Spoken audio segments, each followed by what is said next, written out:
দর্শক, আমি এই মুহূর্তে রয়েছি বিজয়নগর সড়কে। আপনারা জানেন যে রাসেলস ভাইপারে কিন্তু রাজধানী সহ সারা দেশের মানুষের ভিতরে কিন্তু একটি আতঙ্ক ছড়িয়ে গেছে।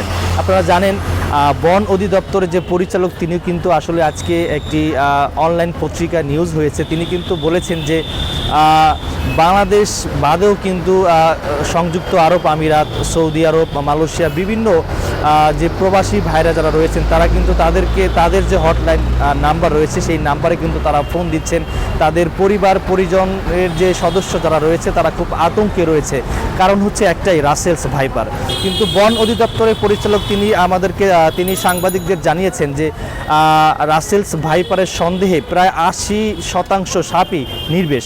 অর্থাৎ রাসেলস ভাইপারের সন্দেহে যে বিশেষ করে যে বনের যে সাপগুলো রয়েছে সেই সাপ কিন্তু একটা উপকারী সেই সাপ কিন্তু তারা রাসেলস ভাইপারের সন্দেহে কিন্তু তারা সেই সাপগুলো হত্যা করছে। সুপ্রিয় দর্শক মণ্ডলী, আপনাদেরকে কিছু রিকোয়েস্ট করব। আপনারা জানেন যে রাসেলস ভাইপার রাজধানী সহ সারা দেশের মানুষ কিন্তু একটি আতঙ্কে দিন পার করছেন।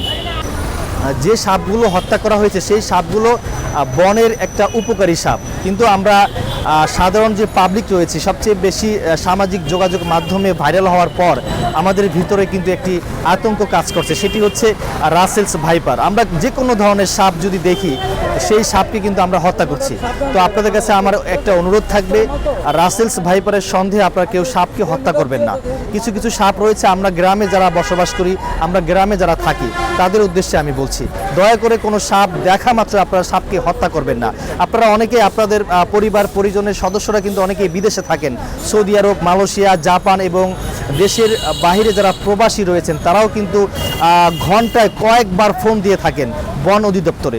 আপনারা বলছেন যে আপনার বাড়িতে সাপ দেখা গেছে, বিভিন্ন ধরনের সাপ থাকতেই পারে। তো রাসেলস ভাইপার, বেশিরভাগ মানুষ কিন্তু বলছেন যে আমার বাড়িতে রাসেলস ভাইপার।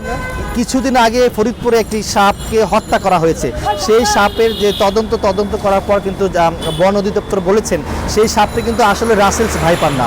আমরা কিন্তু হুজুগে বাঙালি যেটি বলি, আমরা ফেসবুক সামাজিক যোগাযোগ মাধ্যমে দেখে কিন্তু আমরা একটা আতঙ্কে আতঙ্ক মনের ভিতরে কিন্তু আতঙ্ক, যে কোনো সাপ দেখলেই মনে হয় যে এটি রাসেলস ভাইপার। তো দর্শক, আপনাদের কাছে আমার একটা অনুরোধ থাকবে, আমি বাংলাদেশের নাগরিক হিসাবে যে কোনো সাপ দেখা মাত্রই আপনারা সাপকে মারবেন না। অবশ্যই বন অধিদপ্তরের যে নাম্বার রয়েছে ফেসবুক থেকে নাম্বার নিয়ে তাদেরকে ফোন দিবেন, তাদের সাথে যোগাযোগ করবেন যে আমরা একটি সাপ দেখতে পেয়েছি, আপনারা ব্যবস্থা করেন। দর্শক, আজকে এই পর্যন্ত। সকলে ভালো থাকেন, সুস্থ থাকেন।